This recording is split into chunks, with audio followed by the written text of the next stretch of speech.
Hey, Julio, pick up! Julio! Julio! It's your crazy Uncle Brandon. Pick up!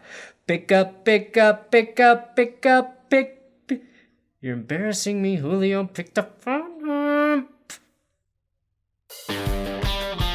Oh, welcome back to oddmansports. I'm your normal host, Brandon Perna. I'm also the host of That's Good Sports on YouTube. But most importantly, I want to tell you about a new show here on the Game Day. It is called Ride with Jack, which follows the roller coaster of a sports bet at an actual game to see how it all plays out. So check it out, subscribe, and if that show does well, I'm going to debut another show, Jack My Ride, where I teach kids how to steal cars. It's always been a dream of mine. On this week's episode of this show, I will explain why I'm bullish on the Chicago Bears, why I'm bearish on the Chicago Bulls, and who I think would win in a fight between a bull and a bear. Dinks and Dunks. The NBA playoffs are in full swing, but sadly, it's without the league's most exciting player, Steph Curry. Luckily, we still have the league's best player in Nikola Jokic, who, unlike Curry, carried his team well past having to fight for final seeding in a play-in game. But since nobody gives a shit about real basketball, let's talk about Steph Curry losing some more. The Warriors got bounced, and at the end of their play-in loss to the Grizzlies, the camera caught Steph in a moment young dads across America can relate to. The Memphis Grizzlies are in the playoffs. They eliminate the Golden State Warriors. I call this look, my temperamental wife's been watching the kids alone for 7 months straight, and now it's payback time. From the look on his face, Steph's entering an off-season that will include like 3 rounds of golf and 300 rounds of Uno. Now don't get me wrong, being a dad is fun for about 30 minutes, at which point we basically start turning into the Hulk.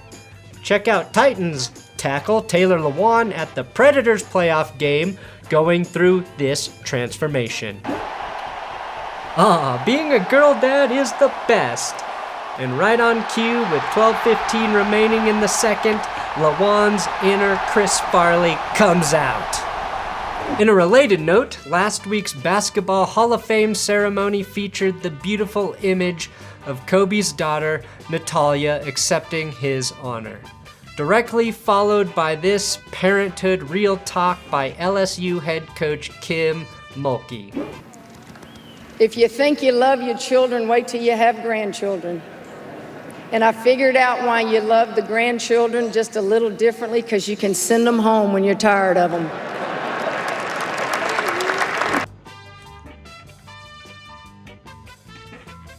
Speaking of women's basketball, the WNBA season kicked off with a new ad that included this bold line. The only problem with the WNBA is you're not watching. And while that may be true, I never thought the league's solution would be this: chest bumps. Check out Liberty point guard Sabrina Ionescu draining a game winner, followed by 5 chest bumps. You want to see them with the ball. Ball inbound to Kylie Shook, 4 seconds left. Ionescu, a long 3 for the win, and she gets it! 0.4 seconds left. Sabrina Ionescu from downtown, and the Liberty have a 3-point lead. Wait a second, Tony, can you show that last one again? And freeze. That, my friends, is not a chest bump. That's second base. Speaking of second base, the MLB season is 7 weeks old and no one can hit the ball. It's gotten so bad, fans in the stands are having more luck reaching second base than the players. There's a couple of happy couples there, aren't they? Enjoying a summer night at Fenway Park. Whoops. The league batting average is at a 90-year low. Strikeouts are up for the 15th consecutive season.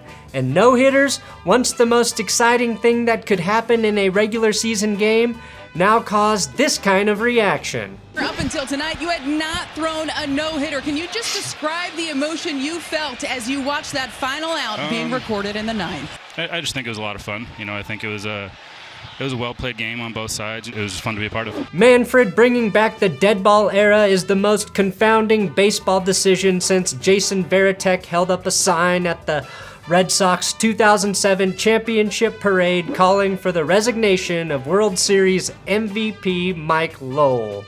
And finally, Bryson DeChambeau shared a golf rap video on his Instagram story this week. Let's take a look. Hey, sporadic, she just don't know, yo. Takes skill to beat DeChambeau, yep, DeChambeau. Everybody pro, DeChambeau. Thanks a lot, Bryson. You just set white people back further than Chet Hanks. And before it even started, White Boy Summer is officially canceled. Money talks! Well, last week I told Packers fans it was time to stop acting like A-Rod, the baseball player, and come to the grips with the fact that their J-Lo, A-Rod, the football player, wasn't coming back. The only question was, which team in this admittedly confusing metaphor would swoop in like Ben Affleck and pick up Rodgers? Well, I was wrong. There's one thing the Packers can do to keep their man from leaving. And how do I know Aaron will get his groove back in Green Bay? Because a mirror situation just played out a few Hail Marys from Lambeau Field. Aaron's NBA equivalent is Giannis Antetokounmpo, the reigning league MVP who happens to be playing for a small market Wisconsin franchise. And what did the Bucks do when Giannis Antetokounmpo was potentially agitating to leave? Rather than trade him for 40 cents on the dollar and basically murder their franchise, they made the smart play and overpaid in a trade for veteran all-star Jrue Holiday. And that's exactly what's about to happen here with Rodgers. There are certain things in sports that make too much sense not to happen. One, with the Blue Jays playing their home games in Buffalo starting next week, they should temporarily change their name to the Buffalo Wings. And two, the Packers should save the Rodgers relationship by trading a first for Julio Jones. Julio recently told Shannon Sharpe that winning more than money is his priority.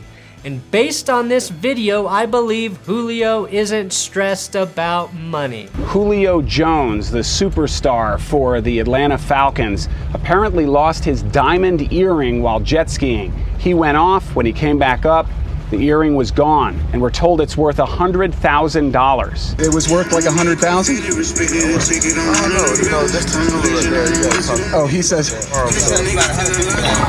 Here's how I would react if I lost $150,000 on the bottom of a lake.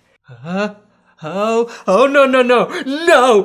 you stupid lake! Give me my money back! You thief! You thieving fucking lake! Give me my money back, water! Where did my money, you son of a bitch lake? Give me my money! Give me my money back! Somebody call the lake police! Somebody call David Hasselhoff and Pamela Anderson to get my money back, please! Though to be fair, $150,000 to Julio is the equivalent of like $85 to me. And $85 to me is 2.8 bottles of whiskey. Where was I? Oh right, Aaron Rodgers. Apparently referred to Packers GM Brian Gutekunst as Jerry Krause. A hobgoblin of a man, yes, but also the guy who traded for Dennis Rodman, paving the way for Chicago's second three-peat. And much like his namesake, the Packers GM will pay whatever it takes to save his job and the franchise. And come next season, Rodgers and Julio will be as happy as two guys on a jet ski in Lake Winnebago. Odd Man Out.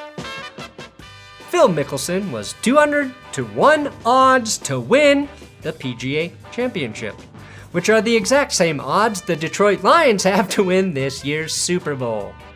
The only way Detroit is winning it all next year is if Dan Campbell plays an actual Lion at middle linebacker, which I'm pretty sure he's considering. So, how did a 50-year-old Mickelson achieve the impossible? Much like a broken down Tiger Woods 2 years ago at Augusta? Well, I will tell you. Performance enhancing drugs. We look back at the age-defying, ball-shrinking, superhuman achievements of Barry Bonds, Mark McGwire, and Roger Clemens in the 90s and ask ourselves, how could we have been so naive? And yet, here we are, 25 years later, blindly celebrating the unimaginable feats of these two aging golfers. And much like the suspiciously engorged heads and Popeye muscles of those baseball players, the evidence of Tiger and Phil's PED use is also right in front of us.